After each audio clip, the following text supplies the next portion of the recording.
textos prohibidos de la Biblia, revelan al verdadero Jesús, Spinoza y los apócrifos. ¿Alguna vez te has preguntado si la imagen que tenemos de Jesús está incompleta? ¿Y si te dijera que existen textos antiguos, tan relevantes como los evangelios canónicos, que fueron deliberadamente excluidos de la Biblia que conocemos hoy? La historia del cristianismo está llena de silencios. Silencios que ocultan voces divergentes, perspectivas alternativas y visiones de Jesús que podrían transformar nuestra comprensión de los orígenes mismos de la fe cristiana. ¿Por qué ciertos textos fueron aceptados mientras otros fueron relegados a las sombras? ¿Quién decidió lo que debíamos leer y lo que debía permanecer oculto? ¿Qué revelan estos escritos prohibidos sobre el hombre que cambió el curso de la historia occidental? Hoy nos sumergiremos en un viaje fascinante por los textos apócrifos y las perspectivas revolucionarias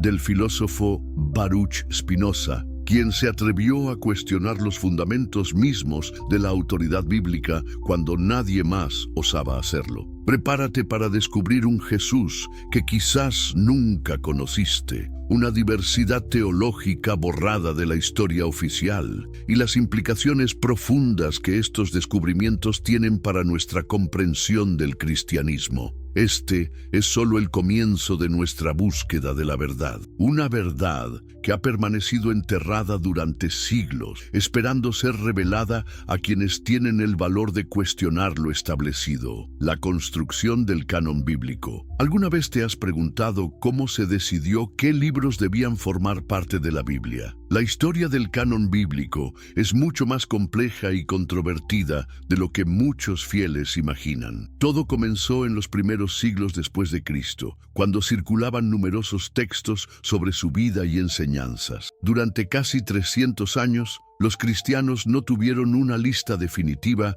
de escritos sagrados. Las comunidades utilizaban diversos textos según sus tradiciones y creencias particulares. ¿No resulta fascinante pensar que durante siglos el cristianismo floreció sin una Biblia oficialmente establecida? El Concilio de Nicea, en el año 325 d.C., marcó un punto de inflexión. Convocado por el emperador Constantino, quien había legalizado el cristianismo después de siglos de persecución, este evento no solo abordó controversias teológicas como la naturaleza de Cristo, sino que también inició un proceso de unificación doctrinal. ¿Te has preguntado alguna vez cómo habría sido el cristianismo si Constantino no hubiera intervenido? ¿Cuántas visiones alternativas de Jesús se habrían preservado? Los criterios para aceptar textos en el canon incluían la supuesta autoría apostólica, la coherencia con la tradición oral predominante y la aceptación por las principales comunidades cristianas. Pero estos criterios ocultaban motivaciones políticas más profundas. ¿Quién determinaba qué era coherente con la tradición? ¿Por qué se favorecieron ciertos centros de poder eclesiástico sobre otros? El proceso culminó oficialmente en el Concilio de Cartago, en el año 397 d.C., donde se ratificó la lista de 27 libros que hoy componen el Nuevo Testamento. Pero incluso entonces existían diferencias entre las tradiciones orientales y occidentales. La Iglesia de Etiopía, por ejemplo, incluye textos como el libro de Enoc y el libro de los Jubileos, que fueron excluidos del canon occidental. ¿Por qué estas diferencias persisten hasta hoy? ¿Acaso no sugieren que la formación del canon fue más un proceso político que una revelación divina? El término apócrifo proviene del griego apócrifos, que significa oculto o secreto. Inicialmente, este término no tenía connotaciones negativas. De hecho, algunos textos se consideraban tan profundos que debían reservarse para los creyentes más avanzados. Con el tiempo, sin embargo, la ortodoxia emergente transformó este término en sinónimo de espurio o falso. No es revelador cómo el lenguaje mismo se convirtió en un arma para deslegitimar perspectivas alternativas. La diversidad de los textos apócrifos es asombrosa. Evangelios que narran la infancia de Jesús, otros que registran sus enseñanzas secretas a discípulos específicos, cartas atribuidas a apóstoles, apocalipsis visionarios y actos heroicos de los primeros seguidores. Esta literatura no solo complementa los relatos canónicos, sino que, en muchos casos, presenta visiones radicalmente diferentes de Jesús y su mensaje. Lo más sorprendente es que muchos de estos textos fueron extremadamente populares en las primeras comunidades cristianas. El pastor de Hermas, por ejemplo, fue tan venerado que estuvo a punto de ser incluido en el Nuevo Testamento. El Diatésaron de Tasiano fue el texto evangélico estándar para muchas iglesias sirias durante siglos. ¿No te parece extraordinario que textos tan fundamentales para generaciones de cristianos hayan sido posteriormente borrados de la memoria colectiva? La historia del canon nos muestra que el cristianismo primitivo era mucho más diverso y rico de lo que las instituciones religiosas posteriores nos han hecho creer. ¿Cuántas voces fueron silenciadas? ¿Cuántas perspectivas valiosas sobre Jesús hemos perdido debido a decisiones tomadas por hombres con agendas teológicas y políticas muy específicas? Spinoza y su crítica revolucionaria. En el corazón de Ámsterdam, durante el siglo XVII, un joven de origen judío sefardí se atrevió a desafiar siglos de interpretación bíblica dogmática. ¿Qué llevó a Baruch Spinoza, educado en la tradición judía ortodoxa, a convertirse en el pensador más radical de su época? Nacido en 1632 en una comunidad de judíos portugueses que habían huido de la Inquisición, Spinoza recibió una educación tradicional rabínica. Dominaba el hebreo, estudiaba el Talmud y estaba destinado a convertirse en un respetado miembro de su comunidad. Sin embargo, su mente inquieta lo llevó a explorar la filosofía occidental, desde los clásicos griegos hasta los pensadores modernos como Descartes. ¿Puedes imaginar el escándalo que provocó cuando comenzó a cuestionar la autoría divina de las Escrituras? A los 23 años fue excomulgado mediante un herem, una de las condenas más severas en la tradición judía. El decreto declaraba: maldito sea de día y maldito sea de noche. Maldito sea cuando se acuesta y maldito sea cuando se levanta. Se prohibió a todos los miembros de la comunidad comunicarse con él, leer sus escritos o acercarse a menos de 4 codos de distancia. ¿No es este un testimonio del poder revolucionario de sus ideas? Aislado pero no silenciado, Spinoza se ganaba la vida puliendo lentes mientras desarrollaba uno de los sistemas filosóficos más profundos de la historia occidental. Su obra maestra en crítica bíblica, el Tractatus Theologico Politicus, Tratado Teológico Político, publicado anónimamente en 1670, causó conmoción en toda Europa. ¿Por qué este libro fue considerado tan peligroso que fue prohibido casi inmediatamente por autoridades tanto católicas como protestantes? En este tratado, Spinoza aplicó un método histórico crítico revolucionario al análisis de las Escrituras. Argumentó que la Biblia debía entenderse como un documento histórico, producto de autores humanos condicionados por su tiempo y circunstancias. ¿Te das cuenta de lo radical que era esta postura en una época donde cuestionar la inspiración divina literal de la Biblia podía costarte la vida? Spinoza señaló contradicciones internas en los textos bíblicos, analizó inconsistencias lingüísticas y demostró que muchos libros no podían haber sido escritos por sus supuestos autores. Por ejemplo, ¿cómo podría Moisés haber escrito sobre su propia muerte en el Deuteronomio? ¿Cómo explicar los diferentes estilos literarios dentro de un mismo libro supuestamente escrito por una sola persona? Pero quizás su crítica más subversiva se dirigió al proceso de canonización mismo. Spinoza argumentó que la selección de textos sagrados no había sido guiada por inspiración divina, sino por consideraciones políticas y teológicas de las autoridades eclesiásticas. No es revelador que describiera a los rabinos y sacerdotes como adulteradores de las Escrituras, que habían modificado y seleccionado textos para mantener su poder sobre los fieles. Según Spinoza,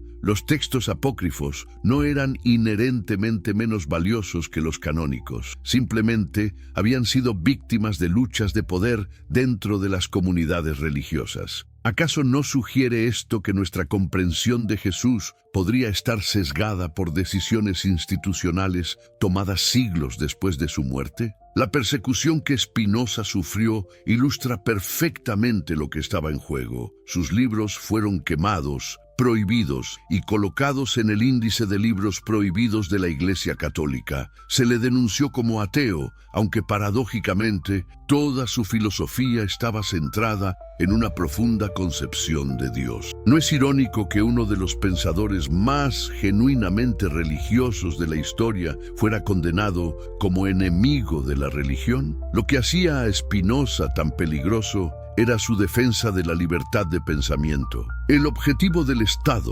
escribió, no es convertir a los hombres de seres racionales en bestias o autómatas, sino permitirles desarrollar sus mentes y cuerpos en seguridad y usar su razón libremente. ¿No resuena esta idea con fuerza incluso en nuestros días? El legado de Spinoza para el estudio bíblico es incalculable. Anticipó por más de un siglo los métodos histórico-críticos que transformarían la erudición bíblica en el siglo XIX. Hoy, prácticamente todos los estudiosos académicos de la Biblia, incluso aquellos con profundas convicciones religiosas, aplican principios de análisis que deben mucho a este pensador excomulgado. ¿No es fascinante cómo las ideas, una vez consideradas heréticas, ahora forman parte del estudio bíblico convencional? Los evangelios apócrifos de Jesús. ¿Alguna vez has pensado que los 4 evangelios canónicos no cuentan toda la historia? ¿Qué secretos podrían contener los evangelios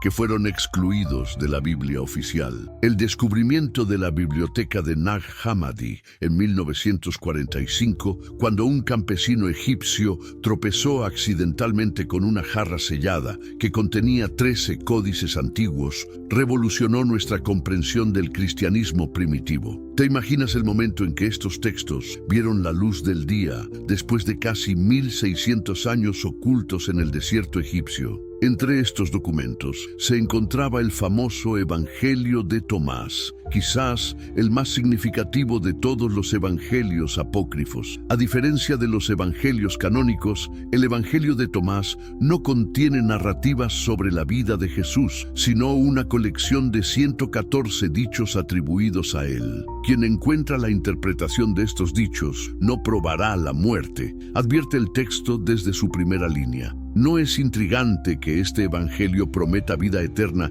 no a través de la fe en la muerte y resurrección de Jesús, sino mediante la comprensión de sus enseñanzas esotéricas? Muchos de estos dichos son paralelos a los encontrados en los evangelios sinópticos, pero otros son radicalmente diferentes. Cuando Jesús dice, si sacas lo que está dentro de ti, lo que saques te salvará. Si no sacas lo que está dentro de ti, lo que no saques te destruirá. ¿No nos presenta una visión de salvación profundamente personal e interior, muy distinta de la teología institucional posterior? Los estudiosos debaten intensamente la fecha de composición del Evangelio de Tomás. Algunos lo consideran tan antiguo como los evangelios sinópticos, posiblemente escrito alrededor del año 50 d.C., lo que lo situaría entre los primeros testimonios escritos sobre Jesús. Si esto fuera cierto, ¿no transformaría fundamentalmente nuestra comprensión del Jesús histórico? El Evangelio de Pedro, del cual solo se conserva un fragmento sustancial, ofrece una narrativa alternativa de la crucifixión y resurrección de Jesús. Descubierto en una tumba en Akhmim, Egipto, en 1886, este texto presenta detalles asombrosos ausentes en los evangelios canónicos. ¿Qué pensar cuando leemos que Jesús fue sacado de la cruz sin mostrar dolor, o que de la tumba emergieron 3 figuras, 2 sosteniendo a una tercera, seguidas por una cruz viviente que hablaba? Tales elementos sobrenaturales pueden parecer extraños a los lectores modernos, pero revelan la diversidad de creencias cristológicas en los primeros siglos. No es significativo que algunas comunidades cristianas primitivas aceptaran representaciones de Cristo que hoy serían consideradas heréticas. Quizás más provocativo aún es el Evangelio de María Magdalena, descubierto en El Cairo en 1896. De este texto solo sobreviven fragmentos, pero son suficientes para sugerir una imagen radicalmente diferente del papel de las mujeres en el movimiento de Jesús. ¿No es fascinante que este evangelio presente a María Magdalena no solo como discípula, sino como la favorita de Jesús, receptora de revelaciones especiales, desconocidas para los otros apóstoles? Lo que está oculto para ustedes, yo se lo anunciaré, dice María a los discípulos después de recibir una visión del Cristo resucitado. La respuesta de Pedro es reveladora. ¿Acaso habló Jesús con una mujer sin que lo supiéramos y no abiertamente? ¿Debemos cambiar todos y escuchar a esta mujer? ¿La prefirió a nosotros? Este pasaje sugiere tensiones de género y luchas de poder en las primeras comunidades cristianas, que fueron posteriormente suprimidas. No es ilustrativo que las voces femeninas fueran marginadas en la formación del canon. Leví defiende a María. Pedro, siempre fuiste impulsivo. Si el Salvador la hizo digna, ¿quién eres tú para rechazarla? Este fragmento podría reflejar conflictos reales entre diferentes facciones del cristianismo primitivo, algunas más abiertas al liderazgo femenino que otras. ¿Cuánto de la historia cristiana habría sido diferente si estas voces no hubieran sido silenciadas? El Evangelio de la infancia de Tomás, no confundir con el Evangelio de Tomás, llena los vacíos sobre los primeros años de Jesús, sobre los cuales los evangelios canónicos guardan casi total silencio. Escrito probablemente en el siglo II, este texto presenta a un niño Jesús con poderes milagrosos que no siempre utiliza benévolamente. ¿Qué pensar cuando leemos que el niño Jesús maldice a otro niño que lo molesta, haciendo que se seque como un árbol? Tales historias, que muestran a un Jesús niño aprendiendo a controlar sus poderes divinos, fueron consideradas inapropiadas por los padres de la Iglesia. Sin embargo, fueron inmensamente populares entre los creyentes comunes durante siglos. ¿No es revelador que la imagen más humana y compleja de Jesús, con todas sus contradicciones, haya sido censurada en favor de una representación más idealizada y teológicamente conveniente? Estos evangelios apócrifos no solo amplían nuestra comprensión de Jesús, también iluminan la diversidad del cristianismo primitivo. Antes de que existiera una ortodoxia establecida, múltiples comunidades interpretaban el mensaje de Jesús de maneras profundamente diferentes. No deberíamos preguntarnos qué versión del cristianismo habría prevalecido si otros textos hubieran sido canonizados. La imagen que emerge de estos textos es la de un Jesús más complejo, más enigmático y en muchos sentidos más humano que el presentado en los evangelios canónicos. Un maestro que compartió enseñanzas diferentes con distintos discípulos según su capacidad para comprenderlas. No es posible que la verdadera profundidad de su mensaje se encuentre precisamente en esta diversidad de interpretaciones. Los textos gnósticos y la visión alternativa de Jesús. ¿Has escuchado hablar del gnosticismo cristiano? Y si te dijera que existió una interpretación completamente diferente del mensaje de Jesús, una que veía en él no un salvador por su muerte y resurrección, sino un mensajero de conocimiento secreto? El gnosticismo representa quizás la alternativa más radical a la visión ortodoxa del cristianismo, derivado de la palabra griega gnosis, conocimiento. El gnosticismo cristiano sostenía que la salvación no viene por la fe o las obras, sino por un conocimiento espiritual transformador. ¿No es fascinante que para estas comunidades el pecado no fuera una transgresión moral, sino una forma de ignorancia? La cosmovisión gnóstica era profundamente dualista. Consideraban que el mundo material no fue creado por el Dios verdadero y trascendente, sino por un demiurgo imperfecto, a veces identificado con el Dios del Antiguo Testamento. ¿Te imaginas el escándalo que esto representaba para los judeo-cristianos? El mundo físico, lejos de ser bueno, era visto como una prisión para las chispas divinas atrapadas en cuerpos humanos. En este contexto, Jesús aparece como un emisario del verdadero Dios, que viene a despertar a la humanidad de su amnesia espiritual. No viene a morir por nuestros pecados, sino a transmitir el conocimiento liberador que permitirá a las almas escapar del ciclo de reencarnaciones en este mundo imperfecto. ¿No ves cuán radicalmente diferente es esta interpretación de la misión de Jesús? El Evangelio de Judas, redescubierto en la década de 1970 y finalmente traducido y publicado en 2006, ofrece quizás la reinterpretación más sorprendente de la narrativa cristiana. En este texto, Judas no es un traidor, sino el discípulo más leal, el único que entiende verdaderamente la misión de Jesús. ¿Puedes imaginar la conmoción de leer estas palabras atribuidas a Jesús? Te separarás del resto, porque sacrificarás al hombre que me reviste. Según este evangelio, Jesús pide a Judas que lo entregue a las autoridades, no como un acto de traición, sino como un servicio necesario para liberar su espíritu del cuerpo físico. La crucifixión se convierte así no en un sacrificio expiatorio, sino en un acto de liberación. ¿No es impactante cómo esta interpretación invierte completamente uno de los pilares fundamentales de la teología cristiana tradicional? El apócrifo de Juan, otro texto gnóstico importante, se presenta como una revelación secreta de Cristo resucitado a Juan. Comienza con Juan angustiado por la crucifixión, cuando una aparición luminosa multiforme le dice: Juan, Juan, ¿por qué dudas y por qué temes? Yo soy el que está contigo siempre, yo soy el Padre, yo soy la Madre, yo soy el Hijo. Este texto ofrece una cosmología elaborada que explica el origen del universo material como resultado de una crisis en el mundo espiritual. El verdadero Dios es descrito como totalmente trascendente e incomprensible, más allá de cualquier característica humana. ¿No es significativo que esta visión de la divinidad sea mucho más abstracta y filosófica que la imagen antropomórfica del Dios bíblico? La importancia de la biblioteca de Nag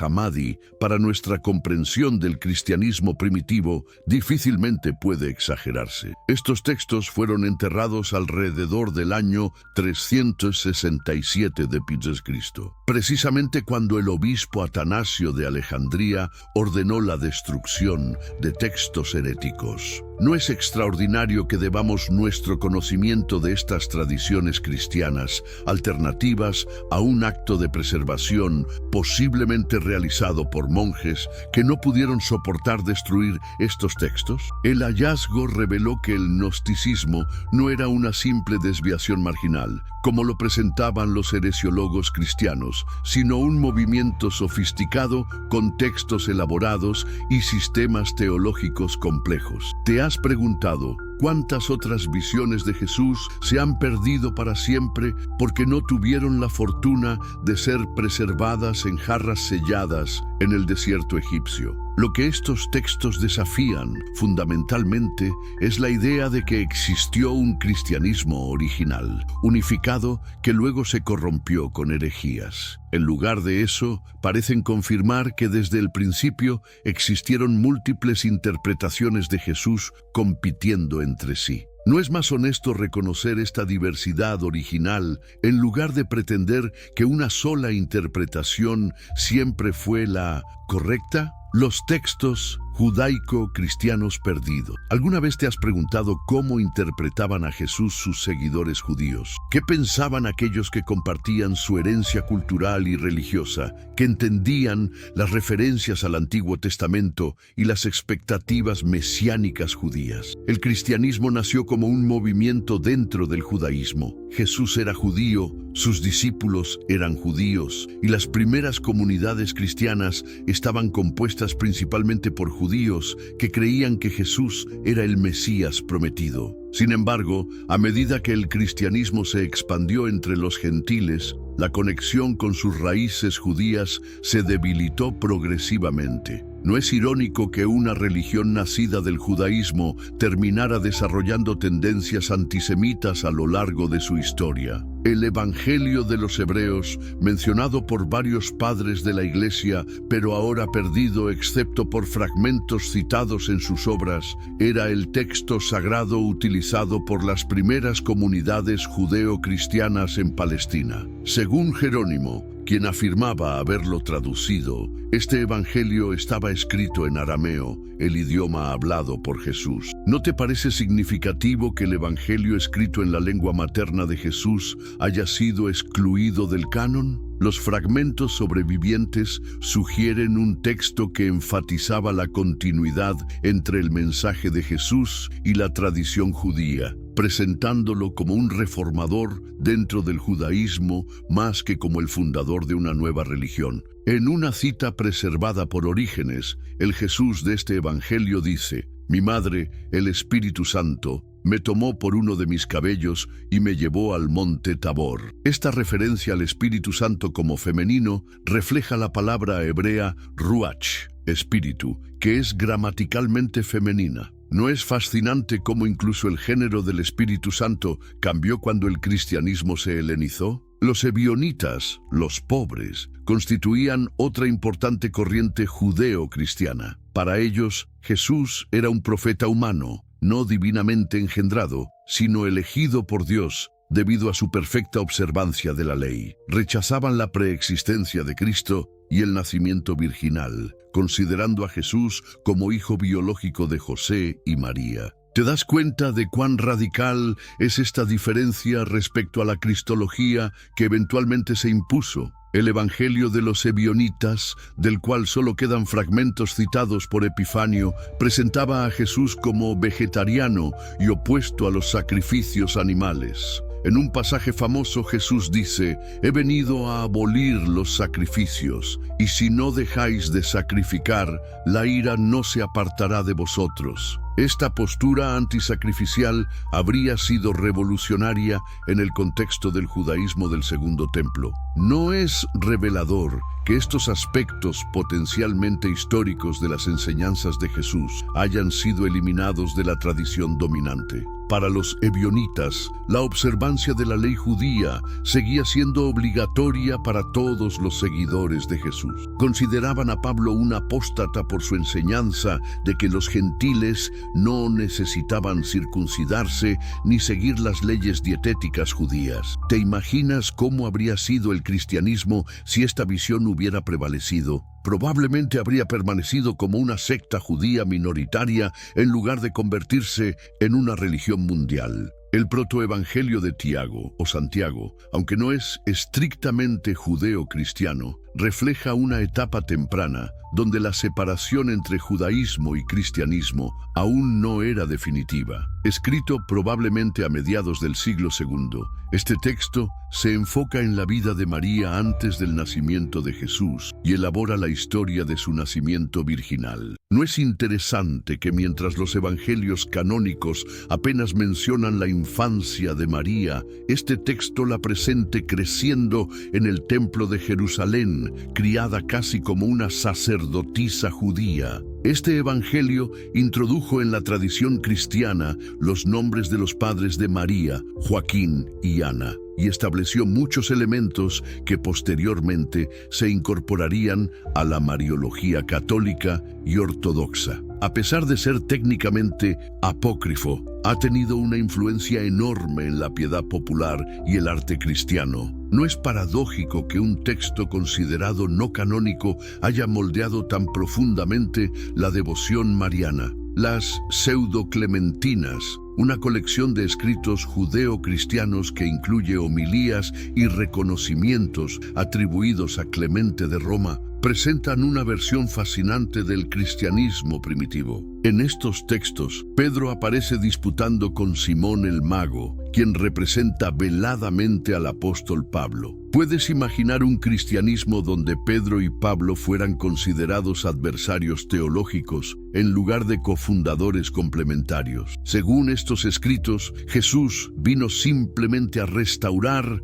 la verdadera enseñanza de Moisés, que había sido corrompida con falsas perícopas introducidas en las Escrituras. El verdadero profeta, del cual Jesús es la última encarnación, aparece repetidamente a lo largo de la historia, como Adán, Abraham, Moisés. Esta visión cíclica de la revelación contrasta marcadamente con la teología lineal que se volvería dominante. ¿No ves cuán radicalmente diferente es esta interpretación de la misión de Jesús respecto a la que conocemos? La supresión gradual de estas corrientes judeo-cristianas refleja el distanciamiento progresivo entre el cristianismo y sus raíces judías, un proceso que culminaría en la completa separación de ambas religiones. Con la destrucción de Jerusalén en el año 70 de Cristo y la posterior prohibición a los judíos de entrar en la ciudad, las comunidades judeo-cristianas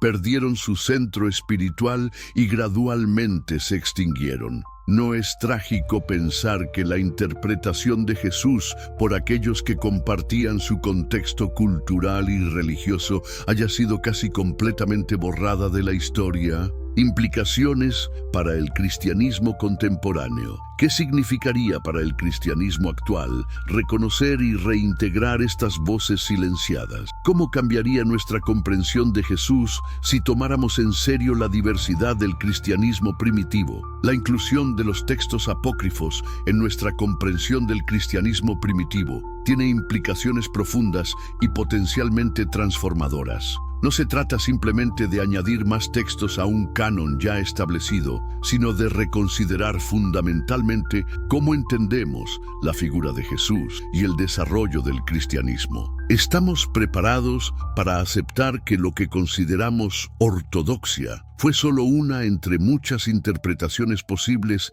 que por razones históricas y políticas se impuso sobre las demás? Una de las implicaciones más significativas sería la reconceptualización de la autoridad dentro del cristianismo. Si reconocemos que la formación del canon fue un proceso humano, histórico y político, no deberíamos cuestionar la absoluta autoridad que se le ha atribuido. Como Spinoza sugirió siglos atrás, quizás la verdadera autoridad espiritual no reside en textos específicos, sino en la verdad que resuena en ellos, una verdad que puede encontrarse en diversas tradiciones y expresiones. El papel de las mujeres en el cristianismo primitivo aparece bajo una luz completamente diferente cuando incorporamos textos como el Evangelio de María. En lugar de ser figuras marginales, las mujeres emergen como discípulas de pleno derecho, líderes de comunidades y receptoras de revelaciones especiales. ¿No sería transformador para las iglesias contemporáneas reconocer esta tradición alternativa en lugar de basarse exclusivamente en las epístolas paulinas para definir los roles de género? La relación entre cristianismo y judaísmo podría repensarse radicalmente.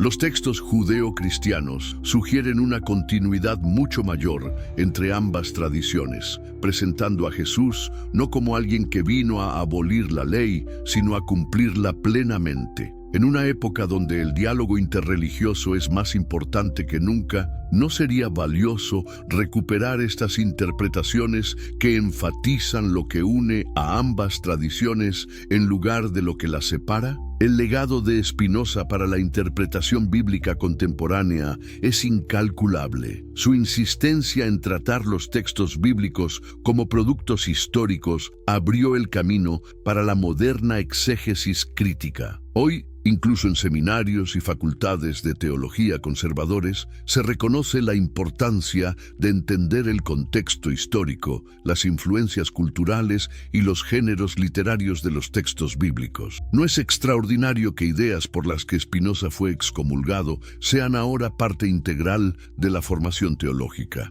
El desarrollo de la crítica textual y el método histórico crítico ha revolucionado nuestra comprensión de las escrituras. La arqueología bíblica, el análisis lingüístico y el estudio comparativo de religiones antiguas han proporcionado herramientas invaluables para contextualizar y comprender mejor los textos sagrados. ¿No es fascinante que este enfoque crítico, lejos de socavar la fe, haya proporcionado a muchos creyentes una comprensión más madura y profunda de sus tradiciones? Las últimas décadas han sido extraordinariamente fructíferas en términos de descubrimientos arqueológicos relacionados con el cristianismo primitivo. Los manuscritos del Mar Muerto han iluminado el contexto judío del siglo I en el que surgió el cristianismo. La biblioteca de Nag Hammadi ha revelado la riqueza del pensamiento gnóstico. Nuevas tecnologías como la imaginería multiespectral han permitido leer papiros carbonizados por el Vesubio y palimpsestos, donde textos antiguos fueron borrados para reutilizar el pergamino. ¿No es emocionante pensar que aún podrían descubrirse textos perdidos que transformen nuestra comprensión del cristianismo primitivo? Todo esto contribuye a una visión mucho más compleja y matizada del Jesús histórico. En lugar de la imagen unidimensional presentada por las tradiciones eclesiásticas, emerge un Jesús multifacético. Profeta apocalíptico judío, maestro de sabiduría, reformador social, sanador carismático, místico iniciático. Cada uno de estos aspectos está atestiguado en diferentes estratos de la tradición, sugiriendo que la riqueza y complejidad de la figura histórica de Jesús fue tal que ninguna tradición única pudo capturarla completamente. ¿No es más honesto reconocer esta diversidad